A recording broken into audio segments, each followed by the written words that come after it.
whose shrinking nature and real talent for self-abasement had actually given him an inferior appearance, told me one day how he had encountered this tendency toward self-depreciation.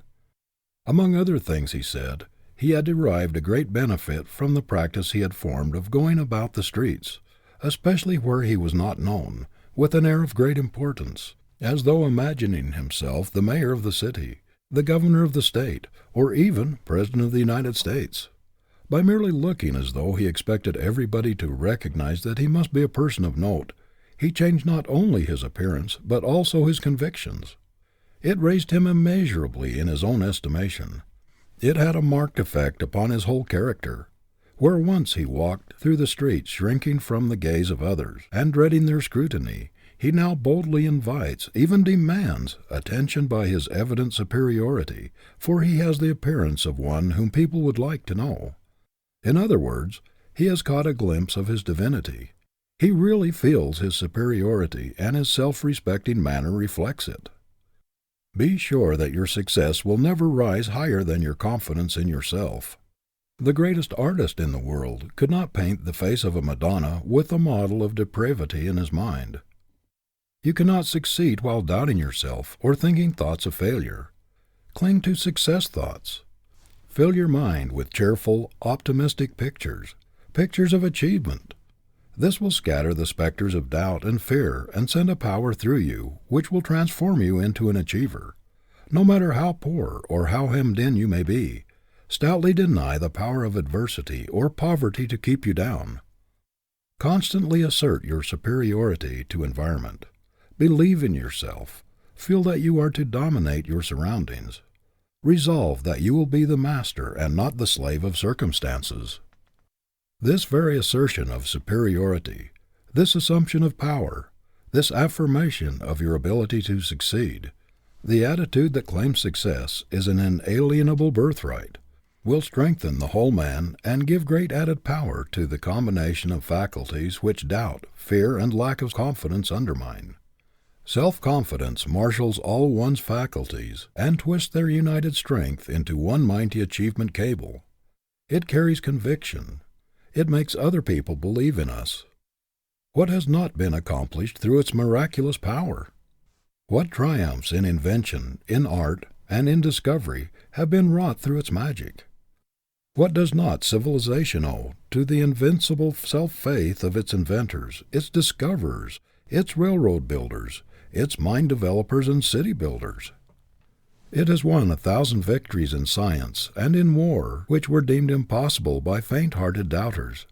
The fact that you believe implicitly that you can do what may seem impossible or very difficult to others shows that there is something within you that has gotten a glimpse of power sufficient to do the thing. Many men who have achieved great things cannot account for their faith. They cannot tell why they had the implicit confidence that they could do what they undertook. But the result was evidence that something within them had gotten a glimpse of latent, resourceful, reserve power and possibilities which would warrant that faith. And they have gone ahead, often when they could not see a ray of light, with implicit confidence that they would come out all right, because this faith told them so. It told them so because it had been in communication with something within them that was divine, that which had passed the bounds of unlimited and entered the domain of the limitless. When we begin to exercise the faculties of self-faith, self-confidence, we are stimulating and increasing the strength of the very faculties which enable us to do the thing we have set our hearts on. The very exercise of faith helps us to do what we undertake, because our greater concentration develops that portion of the brain which enables us to accomplish it. Men who have left their mark on the world have often been implicit followers of their faith when they could see no light, and their faith has led them through the wilderness of doubt and hardship into the promised land. Our faith often tells us that we may proceed safely even in the dark, when we see no light ahead. Faith is a divine leader which never misdirects us. We must only be sure that it is faith and not merely egotism or selfish desire. Our faith puts us in touch with the infinite, opens the way to unbound possibilities, limitless power. It is the truth of our being. It is the one thing that we can be sure will not mislead us. An unwavering belief in oneself destroys the greatest enemies of achievement: fear, doubt, and vacillation. It removes the 1,001 obstacles which impede the progress of the weak and irresolute. Faith in one's mission, in the conviction that the Creator has given us power to realize our life call, as it is written in our blood and stamped on our brain cells, is the secret of all power. Poverty and failure are self-invited. The disasters people dread often come to them. Worry and anxiety enfeeble their force of mind and so blunt their creative and productive faculties that they are unable to exercise them properly. Fear of failure, or lack of faith in one's ability, is one of the most potent causes of failure. Many people of splendid powers have attained only mediocre success, and some are total failures, because they set bounds to their achievement, beyond which they did not allow themselves to think that they could pass. They put limitations to their ability. They cast stumbling blocks in their way by aiming only at mediocrity or predicting failure for themselves, taking their wares down instead of up, disparaging their business and belittling their powers. Thoughts are forces, and the constant affirmation of one's inherent right and power to succeed will change inhospitable conditions and unkind environments to favorable ones. If you resolve upon success with energy, you will very soon create a success atmosphere and things will come your way. You can make yourself a success magnet. If things would only change, you cry. What is it that changes things? Wishing or hustling, dreaming or working? Can you expect them to change while you merely sit down and wish them to change? How long would it take you to build a house sitting on the foundation and wishing that it would go up? Wishing does not amount to anything unless it is backed by endeavor, determination, and grit.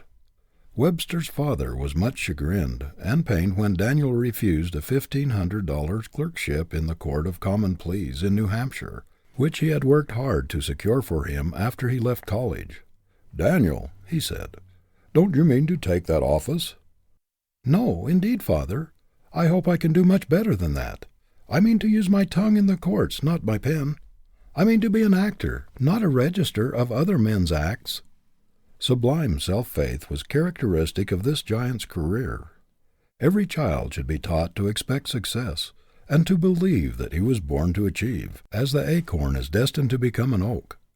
It is cruel for parents and teachers to tell children that they are dull or stupid, or that they are not like others of their age. They should inspire them, instead, with hope and confidence and belief in their success birthright. A child should be trained to expect great things and should believe firmly in his God-given power to accomplish something worthwhile in the world. Without self-faith and an iron will, man is but the plaything of chance, a puppet of circumstances. With these he is a king, and it is in childhood the seeds must be sown that will make him a conqueror in life. If you want to reach nobility, you can never do it by holding the thought of inferiority, the thought that you are not as good as other people, that you are not as able, that you cannot do this, that you cannot do that. Cant philosophy never does anything but tear down. It never builds up. If you want to amount to anything in the world, you must hold up your head. Say to yourself continually, "I am no beggar. I am no pauper. I am not a failure. I am a prince. I am a king. Success is my birthright, and nobody shall deprive me of it." A proper self-esteem is not a vulgar quality. It is a very sacred one. To esteem oneself justly is to get a glimpse of the Infinite's plan in us. It is to get the perfect image which the Creator had in mind when He formed us, the complete man or woman, not the dwarfed, pinched one, with lack of self-esteem or of self-confidence sees. When we get a glimpse of our immortal selves, we shall see possibilities of which we never before dreamed. A sense of wholeness, of power and self-confidence will come into our lives which will transform them. When we rate ourselves properly, we shall be in tune with the Infinite. Our faculties will be connected with an electric wire which carries unlimited power, and we shall no longer stumble in darkness, doubt, and weakness. We shall be invincible. End of chapter 1.